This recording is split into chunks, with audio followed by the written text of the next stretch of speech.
Carta de Pablo a los Efesios, capítulo 5, para aquellos que nos visitan por primera vez, les damos la bienvenida a la casa del Señor, donde su pueblo se reúne para adorarle. Y al mismo tiempo les informamos que tenemos varias semanas predicando de manera expositiva la carta a los Efesios, específicamente desde el capítulo 4 hasta donde estamos aquí, donde estamos tratando de mostrarles cómo la gloria de Dios y el reino de Dios ha de extenderse en cada esfera de la vida, incluyendo la familia, como lo estamos viendo a través de esta porción. Leamos Efesios capítulo 5, versículos 25 en adelante y oramos. Efesios capítulo 5, verso 25, declara la palabra de nuestro buen Dios. Maridos, amad a vuestras mujeres, así como Cristo amó a la iglesia y se entregó a sí mismo por ella, propósito para santificarla, habiéndola purificado en el lavamiento del agua por la palabra, a fin de presentársela a sí mismo una iglesia gloriosa, que no tuviese mancha ni arruga, ni cosa semejante, sino que fuese santa y sin mancha. Así también los maridos deben amar a sus mujeres como a sus mismos cuerpos. El que ama a su mujer, a sí mismo se ama, porque nadie aborreció jamás a su propia carne, sino que la sustenta y la cuida, como también Cristo a la iglesia, porque somos miembros de su cuerpo, de su carne y de sus huesos. Por esto dejará el hombre a su padre y a su madre y se unirá a su mujer, y los dos serán una sola carne. Grande es este misterio, mas yo digo esto respecto de Cristo y de la iglesia. Por lo demás, cada uno de vosotros ame también a su mujer como a sí mismo, y la mujer respete a su marido. Oremos. Oh Padre, qué glorioso es exponernos de nuevo a tu palabra. Hoy de nuevo hablas a tu pueblo para mostrarnos tu voluntad. ¿Cuál es tu voluntad para nosotros? ¿Cómo quieres que vivamos? ¿En qué camino quieres que andemos? Oh bendito Dios, aquellos que han nacido de nuevo andan en novedad de vida, andan en caminos santos, en dependencia de tu poderosa gracia, de esa gracia que no solo nos sostiene, sino de esa gracia que nos transforma.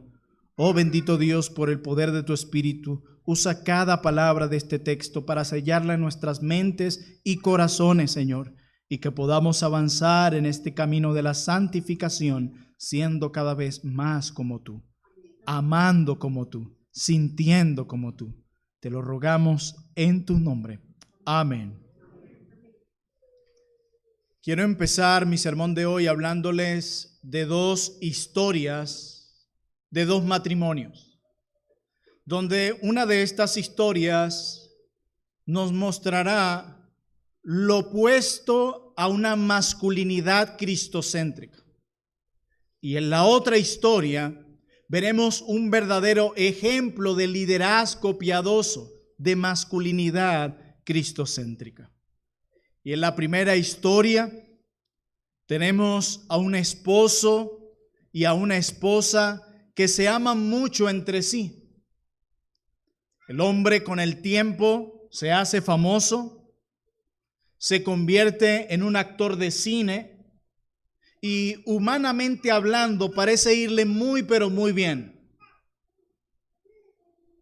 Mientras su fama crece, este hombre comienza a sentir varias tentaciones por aquellas mujeres que estaban a su alrededor.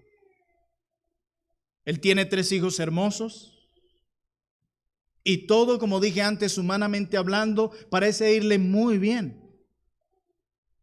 Pero al mismo tiempo, hay una mujer muy hermosa que cuida a sus hijos y vive en su casa. Y con el tiempo, este hombre comienza a sentirse atraído por esa mujer. Eventualmente, trágicamente, decide entrar en una relación con ella. El matrimonio explota debido a este adulterio. el matrimonio comienza a deteriorarse debido al adulterio, porque eso es lo que hace el adulterio: destruir, deteriorar, dañar. Este hombre obviamente pierde su matrimonio, termina perdiendo a sus 3 hermosos hijos, y con esta actitud, sin duda alguna, dando muestra de un mal liderazgo. Esta es la triste historia del actor de cine conocido como Ben Affleck. Este es un ejemplo de un esposo que no es un líder para su esposa. Este es un ejemplo que nadie debería buscar imitar, y que aunque no lo querramos, traerá consecuencias tarde o temprano, como lo acabamos de leer. Pero la segunda historia es diferente. Se trata del presidente de una universidad cristiana, quien estaba muy, pero muy enamorado de su esposa. Él tenía un tremendo matrimonio, compartían varias cosas del ministerio y se amaban profundamente, no solo en palabras, sino en hechos. Pero de repente, su esposa sufre una enfermedad tan terrible, la cual incluso le impidió caminar. Así que a este hombre se le presenta una decisión que tomar: o vivía una vida como él quería, o se dedicaba a servir a su esposa. Este hombre es Robert McQuilkin, y en medio de esta decisión tan fuerte, él dice: yo tomo la decisión a partir de hoy de servir a mi esposa. Por años, mientras era presidente de esa organización cristiana, él tomó la decisión de organizar su agenda de tal manera que él ahora pudiera dedicar más tiempo a su esposa. Obviamente no había nada agradable en esto. Debido a la enfermedad tan fuerte que ella sufre en su cuerpo, él tenía que incluso limpiarla, asearla, alimentarla incluso, cuidar de ella en todos los sentidos. Hermanos y amigos, a veces la vida nos presenta retos fuertes, muy fuertes. El sufrimiento llega a nuestras puertas sin avisar. Él no estaba viviendo un sueño. Él estaba viviendo una realidad fría y dura, donde incluso su teología se estaba siendo puesta a prueba. Pero a pesar de eso, de esta realidad fría y tan dura, de la cual ninguno de nosotros está exento, él decide servir a su esposa. Él decide cuidar de ella, incluso si tiene que limpiarla, alimentarla y cuidarla. Con el tiempo, la esposa de Robert McQuilkin murió. Él también ha muerto. Pero este hombre dejó una historia diferente. Él fue un verdadero líder para su esposa. Y yo no estoy hablando de perfección, estoy hablando de fidelidad. Sin duda alguna, estamos viendo cada día historias como estas. Historias de hombres que son un ejemplo horrible para sus propias esposas e hijos. Hombres que fallan constantemente en su rol de líder y no parecen tener ningún interés de mejorar, sino de empeorar. Pero también hay historias de hombres débiles que dependen completamente de la gracia divina y que se esfuerzan constantemente de ser líderes para sus esposas y de representar a Cristo correctamente en sus matrimonios. Teniendo estas verdades en mente, yo quisiera que continuáramos con nuestra serie sobre masculinidad centrada en Cristo, considerando este glorioso texto de Efesios, que nos muestra cómo la gloria de Dios, el diseño de Dios y el reino de Dios debe extenderse en cada esfera de nuestra vida, comenzando por nuestro hogar. En nuestro último sermón, yo comencé a hablarles de algunas marcas de lo que es una masculinidad centrada en Cristo. Y en nuestro último sermón expuse una sola de estas marcas. Y yo les decía que la masculinidad cristocéntrica consiste en amar sacrificialmente a nuestras esposas. ¿Recuerdan?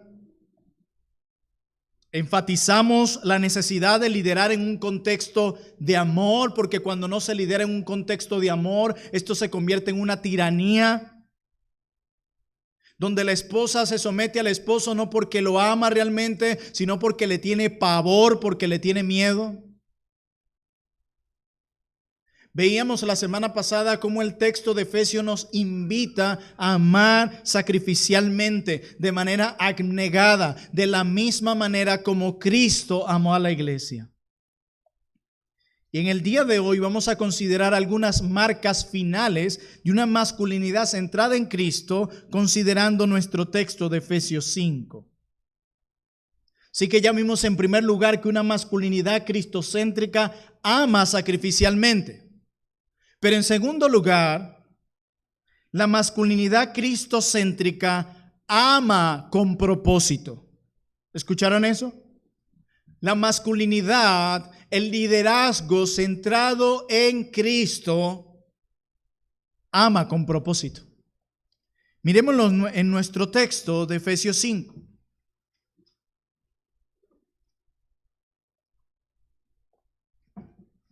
Efesios 5:25 dice: maridos, amad a vuestras mujeres, así como Cristo amó a la iglesia y se entregó a sí mismo por ella para santificarla, habiéndola purificado en el lavamiento del agua por la palabra, a fin de presentársela a sí mismo una iglesia gloriosa.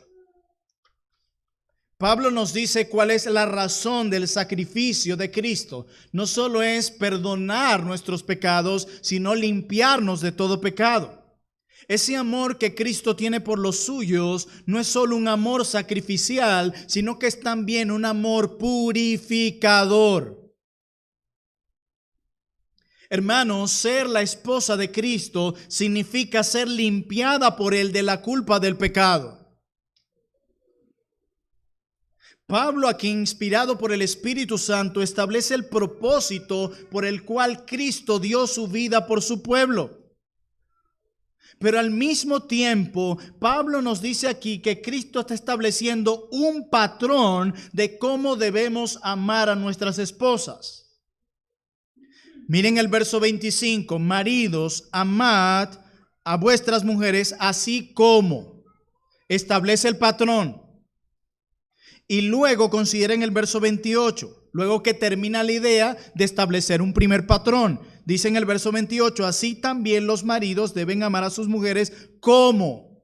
Está estableciendo patrones, está estableciendo ejemplos en cada una de las dos secciones. ¿Lo notan? Y en la primera sección, cuando está estableciendo el patrón de cómo debemos amar a nuestras esposas, Él no solo nos dice que debemos amar sacrificialmente, sino que cuando las amamos sacrificialmente lo hacemos con un propósito en nuestras mentes, para santificarla, para limpiarla.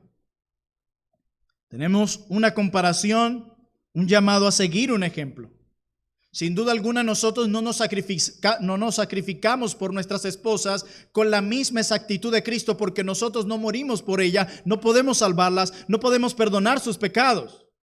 Es el Señor el que santifica. Pero vamos a ver qué papel juega el esposo acá.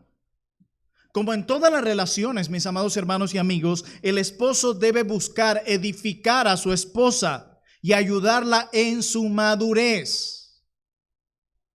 Sin duda alguna, su crecimiento en Cristo, sea el de la esposa, en última instancia es responsabilidad de ella misma, pero los esposos contribuimos en eso. Jugamos un papel muy importante en eso. Es como cuando hablamos de los roles en el matrimonio. Nosotros somos los líderes, nuestra esposa no, pero ellas nos ayudan a cumplir nuestra labor. Es lo mismo con respecto a este punto. Ella tiene la responsabilidad individual de crecer en su madurez cristiana, pero nosotros la ayudamos a cumplir su labor. Cristo ama a su iglesia, hermanos, lo suficiente como para limpiarla. Él no pretende dejarnos como nos encontró. Para aquellos que dicen, bueno, ya yo fui justificado por Cristo y Él me perdonó en la cruz, puedo vivir como se me dé la gana. De hecho, una evidencia de que eres perdonado es que ahora andas en novedad de vida, es que ahora andas por otras sendas. Ya no andas en el consejo de los malos, en el camino de los pecadores, ni en silla de escarnecedores. Tu vida ha sido transformada. Eso es lo que dice Pablo a Tito, que ahora que el Señor dio su vida para purificar un pueblo propio. Eso es lo que Pablo dice en Efesios 2, que aquellos que les dio vida, Él preparó obras, buenas obras para que ellos anden en ella. Eso es lo que dice Pedro en una de sus cartas, que aquellos que han sido perdonados y lavados por la sangre de Jesús, ahora ellos pueden ser santos como su Padre es santo. Esa idea de que yo fui justificado y puedo vivir como me da la gana, eso es antibíblico. Esa es la declaración más diabólica que puedes escuchar de la boca de alguien. El que ha sido redimido, perdonado y ha nacido de nuevo, anda en novedad de vida, porque se le han dado nuevas vestiduras, se le ha dado un nuevo corazón y ahora el Espíritu de Dios mora dentro de él. Es una transformación inevitable. Tanto así que tú entras a la carta a los Efesios y en los primeros 3 capítulos tienes muchos indicativos acerca de lo que Dios hizo a tu favor. Nos eligió, nos redimió, nos perdonó, nos dio vida, nos dio su espíritu. Ahora bien, ¿y estos que fueron salvados se quedan así, de brazos cruzados? No, mira Efesios 4, Efesios 5, Efesios 6. Mira cómo viven aquellos que han sido redimidos. Ahí está la nueva vida en Cristo, que es evidente. Si no, mira, contempla la parábola del hijo pródigo, que describe muy bien las glorias del evangelio. Cuando llega el joven arrepentido y todo sucio, ¿qué es lo primero que hace el padre? Dele nuevas vestiduras. Quítenle la ropa sucia. Dele nuevas vestiduras. El Señor que nos salvó no pretende dejarnos como nos encontró. Y si seguimos como Él nos encontró, es porque Él nunca te salvó. Él ama a su iglesia lo suficiente como para presentársela sin mancha ni arruga ni nada por el estilo. Cristo busca la pureza de su esposa. Y le está diciendo a los esposos, busquen, anhelen la pureza de sus esposas. Ama con propósito. Y podemos entender esta idea cuando analizamos el verso 27. Dice, a fin de presentársela a sí mismo como una iglesia gloriosa, o en toda su gloria. Y la palabra griego que se usa aquí describe la idea presentársela con un esplendor magnífico. Se puede traducir también como Él pretende presentársela magníficamente vestida, como si fuera una reina. Así Él pretende presentarse a su esposa, como una reina en toda su hermosura, que no tuviera mancha. Y Pablo lo lleva más allá, ni cosa semejante. Así pretende el Señor hacer esto. Y como bien decía un siervo del Señor, si necesitas que te halaguen para sentirte bien con tus relaciones, puedes olvidarte de sentirte bien con tu relación con Jesús. Esta es la imagen menos favorecedora de un compromiso en matrimonio que puedas imaginar. Un esposo que necesita bañar a su esposa y quitar su suciedad antes de casarse es una imagen fuerte para mí. Antes de casarse con ella, toma a esa esposa sucia y comienza a quitar cada una de sus manchas antes de casarse con ella. Y no solamente es suciedad, sino que esa suciedad que está en el cuerpo de su esposa es maloliente. Pero él decide limpiarla.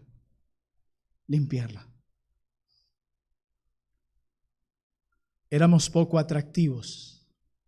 para Cristo. No había nada en nosotros que le llamara la atención, no había belleza en nosotros que le llamara la atención. La Biblia nos describe debido a nuestros pecados no arrepentidos como enemigos de Dios. Solo estábamos cubiertos de suciedad, no solo por fuera, sino por dentro, como lo declara Marcos capítulo 7 y Romanos capítulo 3. Hay una suciedad moral sobre nosotros debido a los pecados de nuestras vidas. De eso nos estaba limpiando nuestro esposo. Nuestra propia conciencia nos acusa. Imagínate, si nuestra propia conciencia nos acusa, ¿cuánto más un Dios infinitamente santo y sabio no contempla en nosotros con claridad aquellas cosas que son inaceptables delante de sus ojos? No hay ningún pecado que sea pequeño para Dios, porque Él es perfectamente santo. Todos los pecados, cualquiera que sea, Dios los aborrece con la misma fuerza. Por lo tanto, si esto es así, si el Hijo de Dios va a casarse con esta esposa, tiene que haber un baño primero. Tiene que haber una limpieza. Y es lo que Él hace. Él no solo nos justifica, sino que nos regenera, nos da un nuevo corazón, nuevos deseos. Y al analizar este texto podemos ver que esta limpieza está relacionada con el sacrificio. Cuando Cristo toma a su iglesia para que sea su novia, da su vida por su iglesia y luego busca la pureza de ella. Cristo, hermanos, Cristo es el purificador de su iglesia. Es Cristo. Y usa diferentes medios para ellos, pero el principal es su palabra y todos los demás se desprenden de allí. Y eso incluye la reprensión, la disciplina eclesiástica, la predicación pública y privada de su palabra. Y Pablo nos dice que así debemos ser con nuestras esposas. Que esa misma pureza deberíamos buscar y anhelar en nuestras esposas. Sin olvidar que es Dios y su Espíritu quien santifica, sino animarlas a apropiarse de aquellos recursos que Dios ha usado para esa purificación. La masculinidad centrada en Cristo ama con propósito. Procura la pureza de su esposa. Hermano mío y amigo mío que estás aquí, cuando te casaste, ¿tenías en mente eso? Cuando te preguntaron, ¿por qué te quieres casar? Tu respuesta, ¿cuál fue? Para purificarla, para que ella sea más pura de lo que es ahora. Por eso quiero casarme con ella.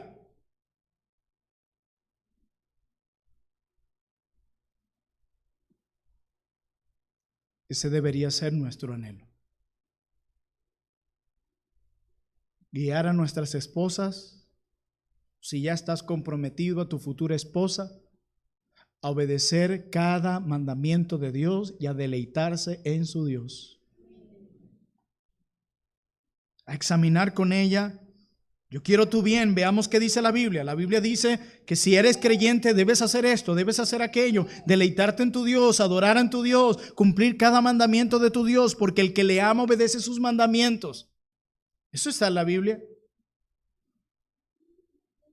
Si no estás haciendo eso, las razones por las que te estás acercando a ella son muy egoístas y le vas a hacer mucho daño. Créeme, mucho daño. Siempre deberíamos buscar el bien del objeto amado. Y es por eso que nuestro anhelo como hombres no debe ser tener mujeres conforme a nuestra imagen. Que hablen como nosotros, piensen como nosotros, caminen como nosotros y hagan todo como nosotros. A veces hay mujeres que parecen igualiticas al esposo en esos aspectos. No, el texto no nos está diciendo que debemos anhelar mujeres conforme a nuestra imagen, sino debemos anhelar que nuestras esposas crezcan a la imagen de Cristo. Esa es tu meta, ese es tu deseo, esa es tu oración, que ella cada vez en su carácter se parezca más a Jesús, como ama, como piensa, como siente, como se comporta en público y en privado, que ella sea como Jesús. Eso es lo único que yo anhelo. Mi oración gira siempre alrededor de eso. Yo no quiero que tú te parezcas a mí, sino que seas más como Él.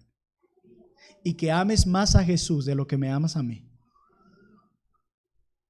Cuando una mujer ama más a su esposo de lo que ama a Cristo, tarde o temprano terminará apañando sus pecados. Y una persona que apaña y aplaude el pecado de su esposo no lo ama, lo odia. No puedes decir que amas a alguien tapándole sus pecados y aplaudiendo sus maldades. Tú lo odias. Y la clase de amor que parece manifestar no es más que un amor romántico de telenovela. Pero el amor real odia lo que Dios el Padre odia y ama lo que Dios el Padre ama.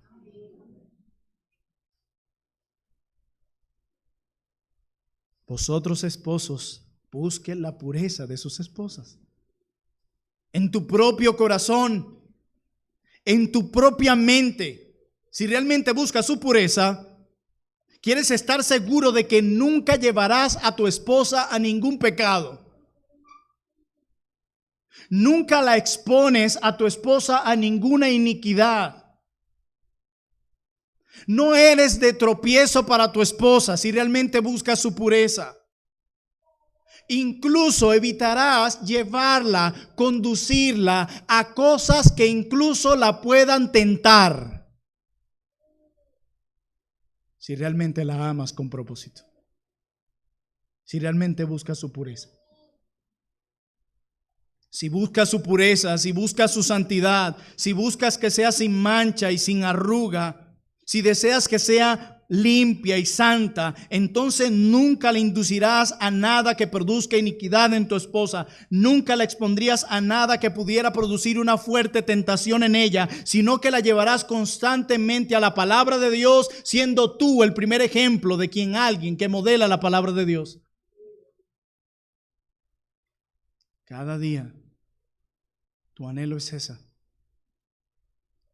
anhelar la pureza de ella. A veces a consejería llegan personas con fuertes conflictos y lo único que se sientan es acusarse el uno al otro. Es como si fuera una competencia a ver quién se lleva el trofeo de quién ganó esta pelea. Y a veces hacemos esta pregunta: ¿qué tanto tiempo oras por ella o por él? Se quedarían impactados de las respuestas. Nosotros queremos ver cambios en nuestro cónyuge y no apelamos a aquel que genera el cambio. Nosotros queremos ver cambios en nuestro matrimonio, pero la palabra de Cristo no mora en abundancia en nosotros. ¿Ustedes han leído el libro del Génesis?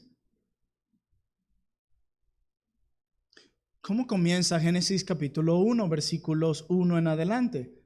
Que había caos y desorden, ¿cierto? Oscuridad, desorden, caos. Pero cuando llegas al final de Génesis capítulo 1, ¿qué encuentras? Que ahora todo es bueno en gran manera. ¿Ven el contraste? ¿Cómo empieza el capítulo 1 de Génesis y cómo termina? Y la pregunta que les hago es: ¿qué transformó el caos en orden? ¿Qué fue? La palabra de Dios. Miren los versículos anteriores. Y dijo Dios, y dijo Dios, y dijo Dios, y dijo Dios. ¿Saben por qué? Porque la palabra de Dios es lo único que puede transformar el caos en orden. Esa palabra está viva porque su autor está vivo. Es transformadora. Pero queremos ver cambio en nuestros hogares, pero no estamos llenos de su verdad. Y él dice: para santificarla, habiéndola purificado en el lavamiento del agua por la palabra. ¿Ven cómo quita las manchas de su esposo, de su esposa? ¿Cómo lo hace Cristo? Por eso bien decía alguien, el verdadero amor siempre se preocupa por la pureza de su objeto. Cualquier supuesto amor que arrastra a una pareja a la impureza es un amor falso. Repito, cualquier supuesto amor que arrastra a una pareja a la impureza es un amor falso. Así que no solo debemos amar sacrificialmente, sino que debemos amar con propósito.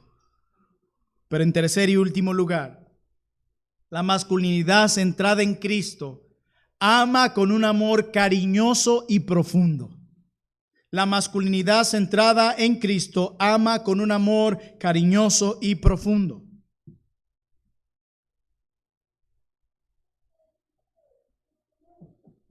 Versos 28 en adelante de Efesios 5. Así también, y acaba de terminar su idea, así también, este es un texto de transición, los maridos deben amar a sus mujeres como, que establece patrón, comparación, como a sus mismos cuerpos. El que ama a su mujer, a sí mismo se ama.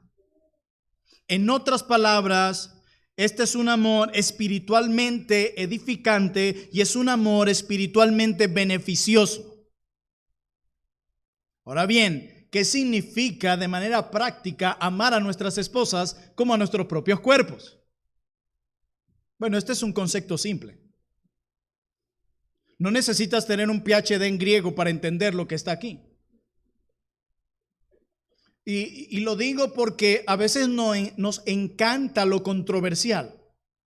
Nos fascina andar de pelea en lo controversial. Van a haber momentos donde tenemos que levantar nuestros labios y usar la Biblia para defender la verdad. Pero hay algunos que solo les encanta andar en eso. Y buscan los textos controversiales de la Biblia y ¡boom! Iniciemos un debate. Y déjenme decirles, eso es lo más fácil en el mundo. No hay nada más básico que eso. Es fácil encontrar los pasajes controversiales en la Biblia y iniciar un debate. Eso es muy fácil. Mi pregunta no es qué estás haciendo con los textos difíciles y las verdades difíciles de la Escritura. Mi pregunta para ti es qué estás haciendo con lo que sí está claro en la Biblia. Que son muchos textos. ¿Qué estás haciendo con aquellas verdades que no requieren abrir un libro de teología sistemática o de abrir un comentario del griego? ¿Qué estás haciendo con eso que sí está claro y nítido en la Escritura? Esto está muy claro. Ámenla como aman sus propios cuerpos. Nosotros cuidamos nuestro propio cuerpo, ¿verdad que sí? Lo cuidamos mucho. Si está enfermo nuestro cuerpo, lo ponemos en la cama para que se mejore y estaremos dispuestos a tomarnos los medicamentos por muy amargos que sean, con tal de cuidar nuestro cuerpo. Si tenemos hambre, lo alimentamos inmediatamente. Si tiene sed, le damos de beber inmediatamente. Buscamos la manera de saciarlo. Si está sucio, lo limpiamos. Tratamos de vestirlo de la mejor manera. Que la cartera o nuestros recursos a veces no lo permitan es otra cosa, pero no es que no querramos. Nosotros siempre nos encargamos de ello, de alimentar nuestro cuerpo, de cuidar nuestro cuerpo, de consolar incluso nuestro cuerpo cuando se hace una herida. Y esa es la esencia de este texto. Estamos llamados, dice Pablo, a tratar a nuestras esposas con la misma preocupación, con la misma diligencia y con la misma pasión que nos damos a nosotros mismos. Eso es lo que está diciendo Pablo. Ahora fíjense en el versículo 31. Voy a ir allí y luego regreso, porque es muy importante esta cita aquí que está basada en Génesis capítulo 2. Dice Pablo en el verso 31, por esto, noten ese por esto, Dejará el hombre a su padre y a su madre y se unirá a su mujer y los dos serán una sola carne. Solo traigo esto en este punto porque quiero destacar algo para ustedes, para poder entender lo que acabo de decir en el verso 28. Según este verso, que apela a Génesis capítulo 2, nos recuerda que cuando tú te casaste, te convertiste en uno con tu cónyuge. Ahora todo lo tienen en común. No es que, bueno, las finanzas yo las manejo por acá, tú no sabes nada, yo manejo esto por acá, tú no sabes nada. Todo en común. Parece que algunos se casaron solo para conseguir un compañero para alejarse de la soledad. Pero no, la Escritura dice que ahora son uno. Uno. Y si somos uno, considerando las palabras de Pablo en Efesios 5:28, quiere decir que si mis necesidades son satisfechas, sus necesidades son satisfechas. Y Pablo lo dice de esta manera más adelante, en el 29. Porque nadie aborreció jamás a su propia carne, sino que en lugar de aborrecerla, ¿qué es lo que hacemos constantemente? Sino que la sustenta y la cuida, y me encanta esto de nuevo, como también Cristo a la iglesia. O sea que Cristo sustenta y cuida a su iglesia, a su esposa. Es normal que te cuides a ti mismo y que busques siempre tu bien, y es anormal que te hagas daño a ti mismo. Si usted llega a casa y encuentra a alguien golpeándose en el brazo o tratando de cortarse, usted dice, aquí hay algo anormal, algo aquí no está bien, ¿cierto? Eso Pablo dice, nadie jamás aborreció su propia carne. Son normales. Lo normal es que tú cuides de ti. De hecho, te cuidas con mucha preocupación y mucho cuidado. Y esa es precisamente la forma, dice Pablo, en que debes cuidar a tu cónyuge. Y según este texto, ella no es la que nutre. Según este texto, ella no es la proveedora. Según este texto, tú tienes que hacer eso. Esa es la responsabilidad del hombre, dice la Biblia. Desde el Génesis, por naturaleza, Dios nos hizo así. Y la Biblia dice que si tú no haces eso de proveer para tu hogar, según 1 Timoteo capítulo 5 versículo 8, hay dos cosas horribles que se dicen de ti si tú no eres un proveedor para tu casa. Uno, niega la fe, y dos, eres peor que un incrédulo. Algunos dirían, qué duro fue Pablo. Lo que pasa es que a nosotros nos encanta escuchar que nos elogien. Tú me elogias a mí, vamos a ser los mejores amigos toda la vida. Pero basta que me digas la verdad en la cara. No, ese pastor ya no me cae bien.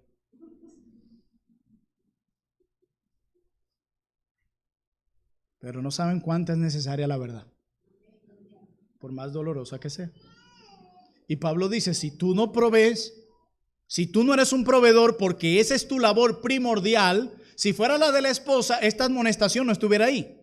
Él dice, si tú no provees para los de su casa, uno, has negado la fe, y dos, eres peor que un incrédulo, solo por no proveer.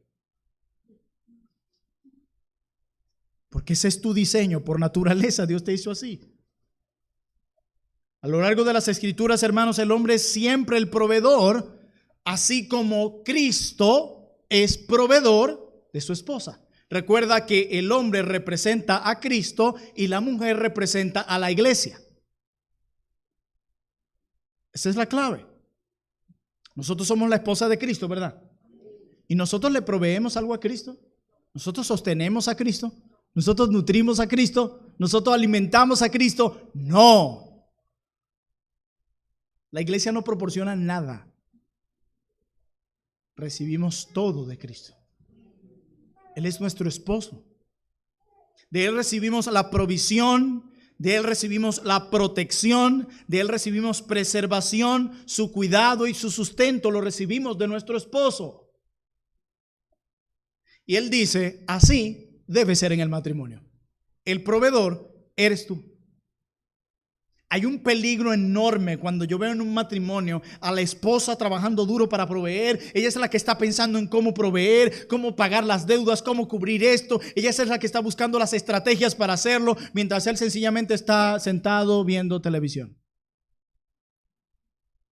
O sencillamente esperando que ella le dé órdenes. ¿Qué hago? Qué desastre y qué pesar para esa mujer. Pero al mismo tiempo, ese hogar es un monstruo con dos cabezas. Los roles invertidos, eso es desorden, caos, trae dolor. Debe ser todo lo contrario. Él es el que debería estar trabajando duro e incesantemente para sostener a su esposa de la misma manera como Cristo lo hace con la suya.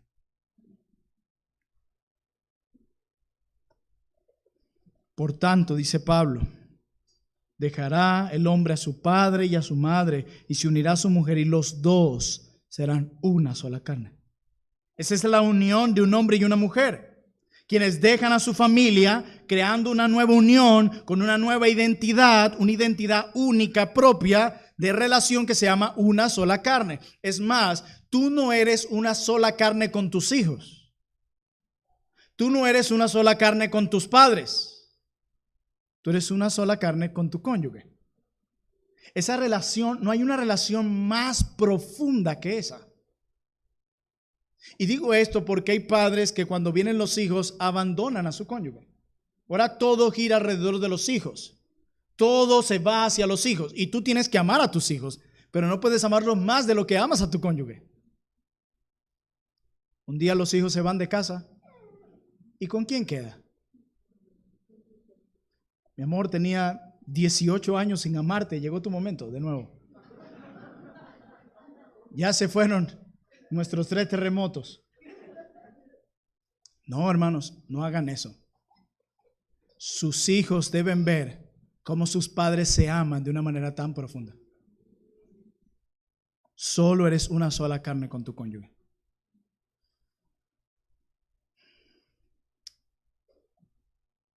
La idea aquí es que cuando Dios antes de la caída ordenó que el hombre dejara a su familia y se hiciera uno con su esposa, en última instancia estaba destinado a anunciar la relación de Cristo y su iglesia. Grande es este misterio. Luego que cita Génesis 2, lo que está diciendo es que cuando este texto se dio, lo que Dios tenía en mente era eso. Que el matrimonio, cuando es diseñado en Génesis capítulo 2, fue diseñado con el propósito de ser una parábola viviente del evangelio. De que cuando las personas vieran cómo se relaciona el esposo y la esposa, entendieran así se relaciona Jesucristo el Salvador, el gran Redentor, con su esposa amada. El matrimonio es una parábola viviente del evangelio. El matrimonio es más que la unión de dos personas para librarse de la soledad. El matrimonio cumple un propósito de redentor, de mostrarle al mundo la relación hermosa, íntima y profunda que tiene Cristo y su iglesia. Y por eso Él la muestra en un matrimonio, porque no hay relación más profunda que la que tiene un esposo con una esposa. Y la idea del texto es, y los dos se funden en uno solo.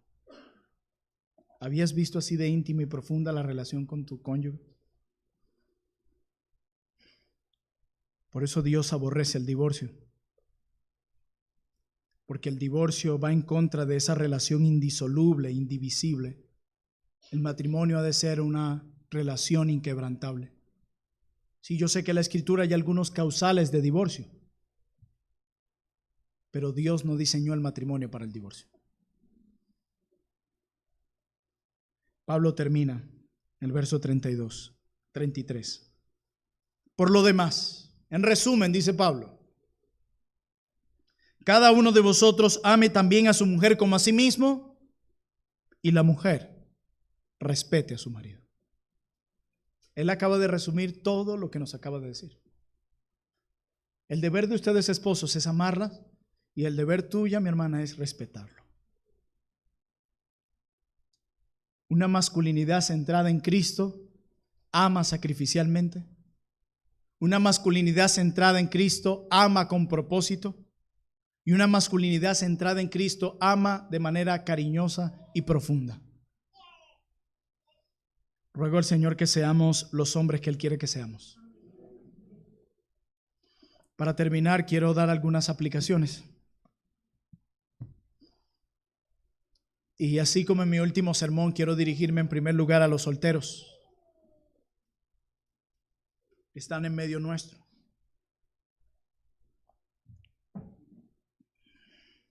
Y en primer lugar, amados solteros que están entre nosotros, mi primera aplicación para ti es: medita y modela el Evangelio.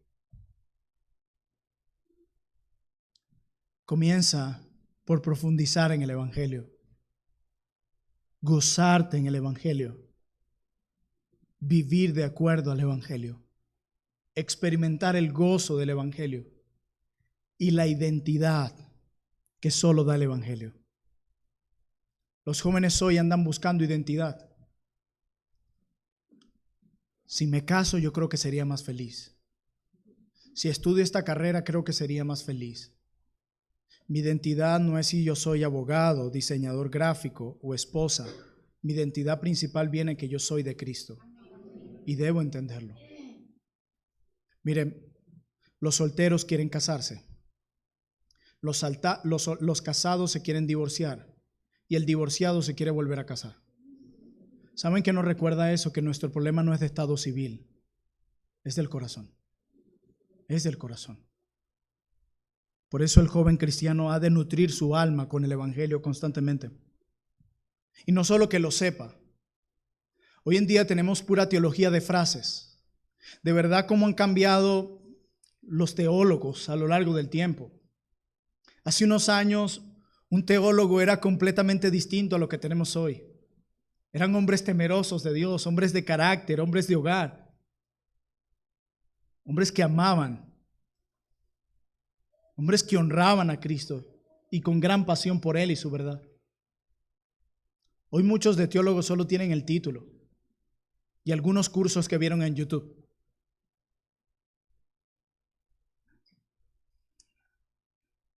Esta semana hablaba con un hermano y me decía: ¿sabes qué temo? Una reforma muerta en Venezuela.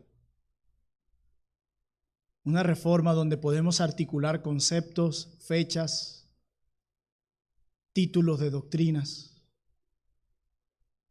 pero no hay amor por Cristo, no hay pasión por su evangelio, su obra, como la que tenían los fariseos. Les dice Cristo en Juan 5:39: vosotros escudriñad las escrituras porque pensáis que en ellas tenéis la vida eterna, pero ellas dan testimonio de mí. Y lo que hiciste fue matarme, no me encontraste en las escrituras. Lo que tenían ellos era verdad sin vida. ¿Por qué? Porque la escritura dice en el Evangelio de Juan que en Cristo está la vida eterna. Entonces, si yo me acerco a la escritura no para ver a Cristo y contemplar a Cristo y adorar a Cristo, puedo tener verdad, pero no hay vida. No soy más que un sepulcro blanqueado.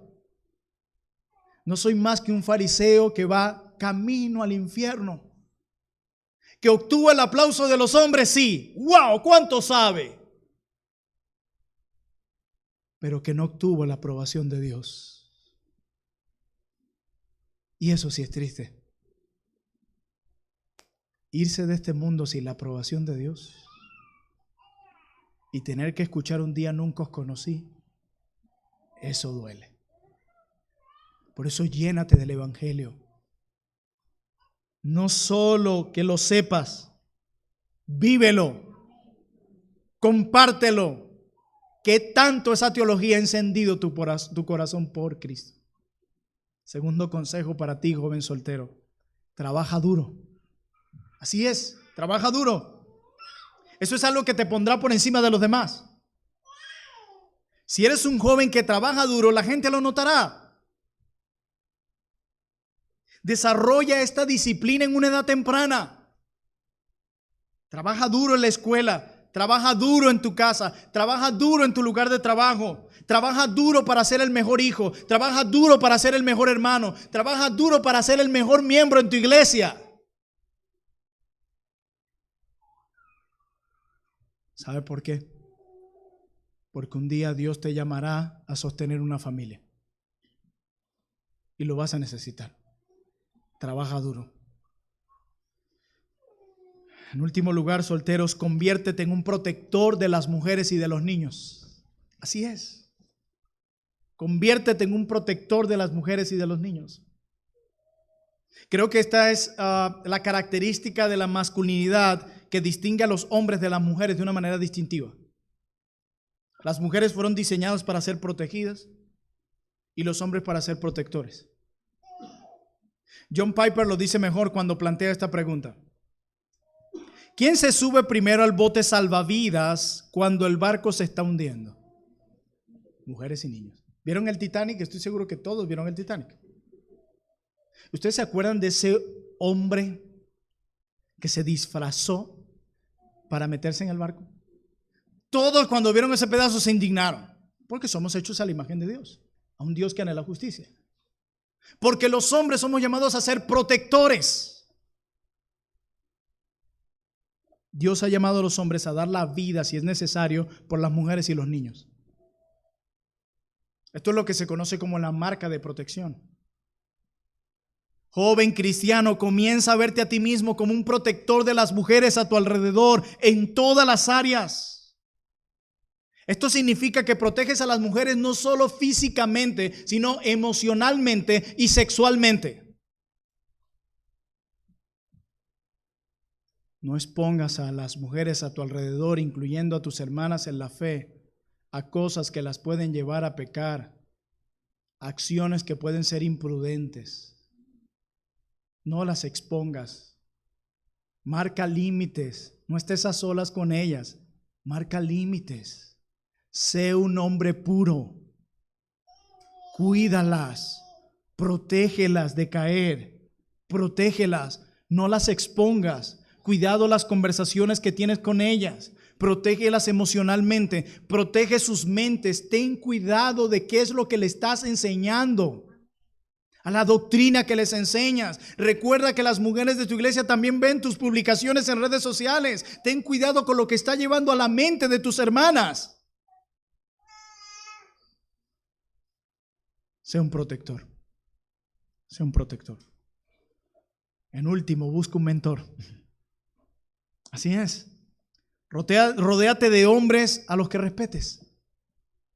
No solo aquellos que te hacen reír y te divierten, no. Busca un mentor.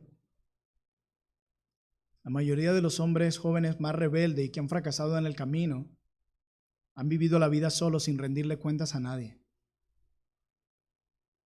sin escuchar el consejo de alguien mayor. Cuando tan solo tenía 21 años y estaba entrando en una relación con mi esposa Catherine, el pastor en aquel momento me llama a pedirme cuentas y que yo respondiera algunas preguntas. Y recuerdo que en ese momento él llamó a 2 personas, aparte de mis suegros, para que sirvieran como testigo y pudieran aconsejarme en ese momento. Y esas 2 personas fueron Antonio y Daisy. Y recuerdo que Antonio me decía, debes considerar la seriedad con la que estás haciendo esto. Yo no sé si él se acuerda. Y debes entender que ahora tienes que liderar y proveer. Y una de las personas que más me aconsejó en ese proceso, aparte de mi suegro, fue Antonio. Y créeme, los consejos que Dios más usó en mi vida fueron de hombres maduros y mayores a mi alrededor. Y los agradezco hasta hoy. Busca hombres de carácter que amen al Señor. Que no sean perfectos, no existen, pero que hayan sido fieles. Que hayan demostrado ser buenos líderes. ¿Sabe por qué? Porque tus compañeros jóvenes también necesitan aprender. No puedes codiarte de alguien que también necesita aprender y que está en la misma condición que tú. Busca hombres maduros en tu iglesia que te ayuden y te corrijan, aunque no te guste lo que te digan. Casados. Tu meta principal debe ser crecer en tu relación íntima con Jesús, para que puedas tener una vida fructífera. No le puedes dar a tu familia lo que no tienes. ¿Cómo busco la purificación de mi hogar y que en mi hogar el centro sea Jehová si yo mismo no estoy creciendo en mi relación íntima con Jesús? Si yo mismo no leo mi Biblia, si yo mismo no tengo una vida de oración, si yo mismo no amo a Jesús, ¿cómo podrán amarlo ellos? Fortalece tu relación con Jesús. No solo leas tu Biblia, estúdiala y busca a Cristo en ella. En segundo lugar, entrenen a sus hijos varones para ser líderes. Entrénenlos. Busca el libro, material referente y sano que los pueda ayudar. Entrenen a sus hijos varones a ser líderes. Y a sus niñas, enséñenles a ser femeninas. Enséñenles conforme ellas vayan creciendo cuál es el carácter de un hombre piadoso para que sepan qué buscar en un hombre y cuándo hacerlo. No hagan lo que les dije hace unas semanas. No entreguen a sus hijos a la pantalla del celular. Hoy parece que los padres ven a los hijos como un estorbo. Entonces la mejor manera de seguir en mi zona de confort y de seguir haciendo lo que me gusta, toma el teléfono. Hoy hay niños de 8 o 10 años con un teléfono y una tablet. Yo tuve mi primer teléfono a los 18, 19 años. Y no me hizo mal no tenerlo antes. Creo que me hizo mucho bien. No entreguen a sus hijos a la pantalla. Enséñenles que hay un mundo real. A contemplar, a disfrutar y ver la gloria de Dios en ello. Enséñenles a sus hijos varones a ser líderes.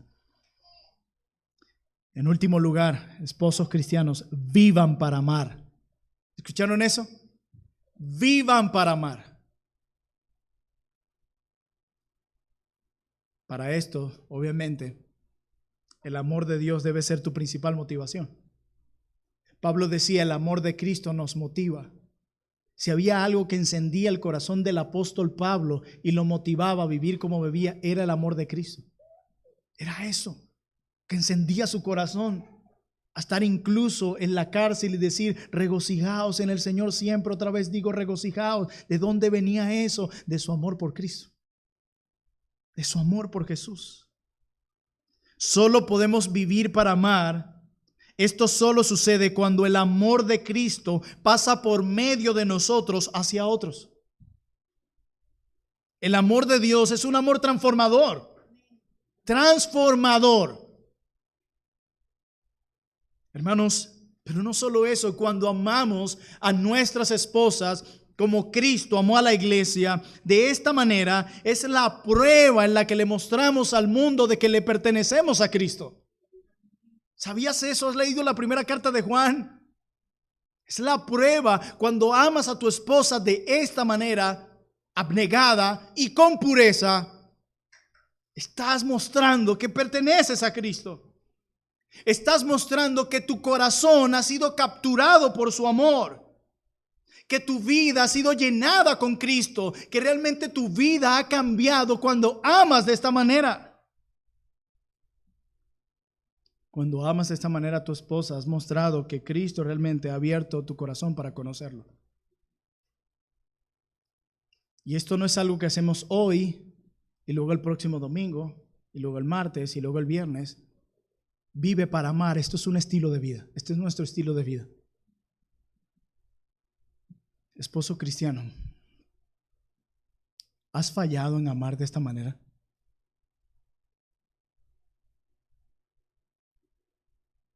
¿Crees que has fallado en amar a tu esposa como Cristo la amó?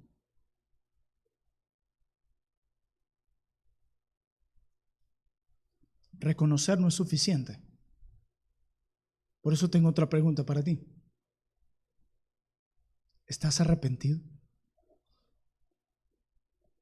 Verdaderamente. No hay nada que Dios aborrezca tanto como el falso arrepentimiento. ¿Estás arrepentido? Con ese espíritu que David declara en el Salmo 51, contrito y humillado. ¿Está eso en tu corazón realmente?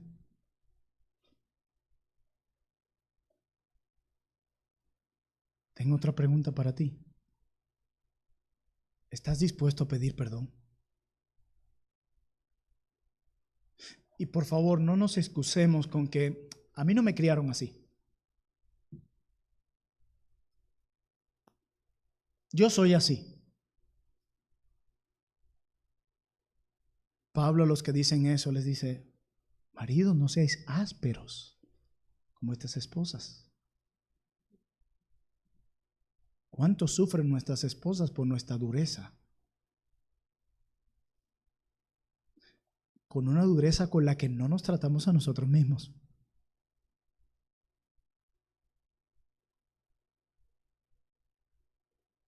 Mire, el amor de Dios no ha dejado de expresarse de diferentes formas, el amor de Dios por sus hijos. Y una de las maneras en las que se expresa el amor de Dios constantemente es el perdón.